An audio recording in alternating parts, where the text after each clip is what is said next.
He messed with the wrong person. Petty revenge. It started innocently enough. I'm Elias Vance, and until a few months ago, I was just your average IT guy at Innovate Solutions, a tech company in Austin. I'm not flashy, not particularly outgoing, but I'm good at what I do. I thrive on problem solving, on turning complex data into something understandable. That's why I poured my heart and soul into the new sales analytics system. For months, I lived and breathed code, tweaking algorithms, and building a platform that could predict sales trends with impressive accuracy. It was a beast of a project, but when it finally launched, it was beautiful. Clean interface, intuitive dashboards, and most importantly, it delivered results. Brenda Miller, my supervisor, was thrilled. "Elias, this is amazing," she said, clapping me on the shoulder. "Richard is going to love it." Richard Harding, VP of Sales, a man whose cologne could clear a room and whose ego could fill a stadium. I should have known then. The company-wide presentation was a week later. I sat in the back, a little nervous, a little excited. I was ready to see my creation shine. The lights dimmed, and Richard Harding strode to the podium, a practiced smile plastered on his face. "Good morning, everyone," he boomed, his voice amplified through the speakers. "Today, I'm proud to introduce a revolutionary tool that will transform our sales strategy." He launched into a speech about vision and leadership, talking about how he conceptualized the system and how his strategic insights drove its development. I sat there, dumbfounded, as he clicked through slides showcasing my work, my code, my algorithms.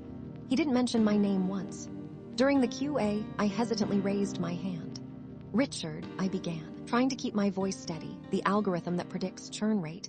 Did you consider using the—" He cut me off with a dismissive wave of his hand. "That's a technical detail, Elias. The important thing is that we have a solution that works." After the presentation, I found Brenda in her office, nervously fiddling with a pen. "Brenda," I said, "he didn't even mention my name." "I built that system," she sighed, avoiding eye contact. "Elias, I know, but Richard is Richard. He's good at what he does, and sometimes you have to let these things go for the sake of the team. Let it go." "He stole my work. Look, I'll talk to him," she promised, though her voice lacked conviction. "But please, Elias, don't make a fuss. It's not worth it." I knew she wouldn't. Brenda was a good person, but she was terrified of confrontation. The next few weeks were a slow burn of resentment. Richard basked in the glory, receiving accolades and praise for my system. Coworkers congratulated him on his brilliant innovation. I wanted to scream. I tried to talk to Richard directly. I caught him in the hallway one afternoon. "Richard," I said, "can we talk about the presentation?" He stopped, a condescending smirk on his face. "Elias, right? Look, I appreciate your hard work, but this is a business. Sometimes you have to play the game. I have a reputation to maintain, and frankly, you're just a cog in the machine." "A cog? I designed and built the entire system," he chuckled. Details. Just be a team player, Elias. You might learn something." He patted me on the shoulder and walked away, leaving me seething. That was the turning point. Things went downhill fast. Richard started subtly sabotaging my work. He questioned my reports, assigned me menial tasks, and excluded me from meetings related to the very system I created. It was a clear attempt to marginalize me, to make me look incompetent. Then came the performance review. I walked into Brenda's office expecting a routine check-in. Instead, I was met with a scathing assessment of my lack of initiative and poor communication skills. Brenda looked genuinely pained as she read it aloud. "Brenda, this is ridiculous," I said, my voice shaking. "This is Richard's doing, isn't it?" She wouldn't meet my gaze. "Elias, I can't say." The next day, I was demoted. Publicly, I was moved to a lower-level position in the IT department. My responsibilities reduced to fixing printer jams and resetting passwords. The humiliation was unbearable. I could feel the pitying glances of my colleagues. That evening, I came home to Sarah, my girlfriend. She's a paralegal, smart, level-headed, and fiercely loyal. I poured out my story, my voice thick with anger and frustration. "He can't do this, Elias," she said, her eyes blazing. "This is blatant theft of intellectual property. We have to fight back." Sarah helped me document everything. Every email, every meeting, every instance of Richard's plagiarism and sabotage. She consulted with her boss, Mr. Thompson, a seasoned lawyer, who advised us on our legal options. "Keep everything," he said. "Document every interaction. And most importantly, maintain a professional demeanor. Don't give them any ammunition."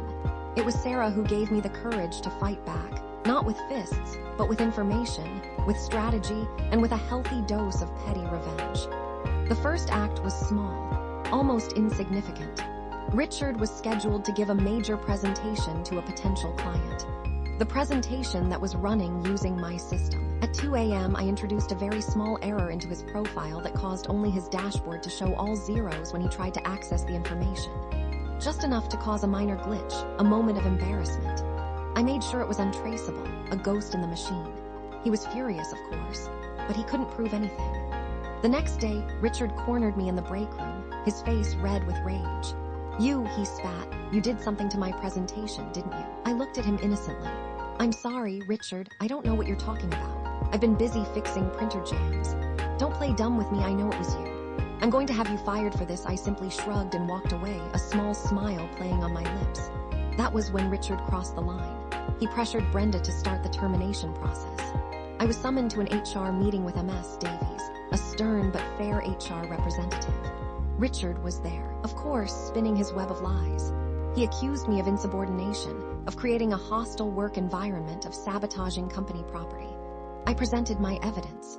Emails where Richard took credit for my work. Meeting recordings where he belittled my contributions. System logs proving I was the sole developer of the analytics system. Richard vehemently denied everything. He painted me as a disgruntled employee, a troublemaker. Then David Lee, a coworker in the IT department, spoke up. David was a quiet guy, but he had witnessed Richard's behavior firsthand. He corroborated my story, providing additional evidence of Richard's plagiarism and harassment. "I saw Richard take Elias's code and pass it off as his own," David said, his voice trembling slightly. "It wasn't right." Richard lost it. He stood up, pointing his finger at me. "You think you're so smart, don't you, Vance? You're nothing but a loser. I'm going to make sure you never work in this town again." He didn't realize a mess. Davies was still in the room. She looked at Richard with a mixture of shock and disgust. "Mr. Harding," she said, her voice cold, "I think it's time for you to leave." Richard was suspended pending the outcome of the HR investigation. It was a small victory, but it gave me hope. But I knew that wasn't enough.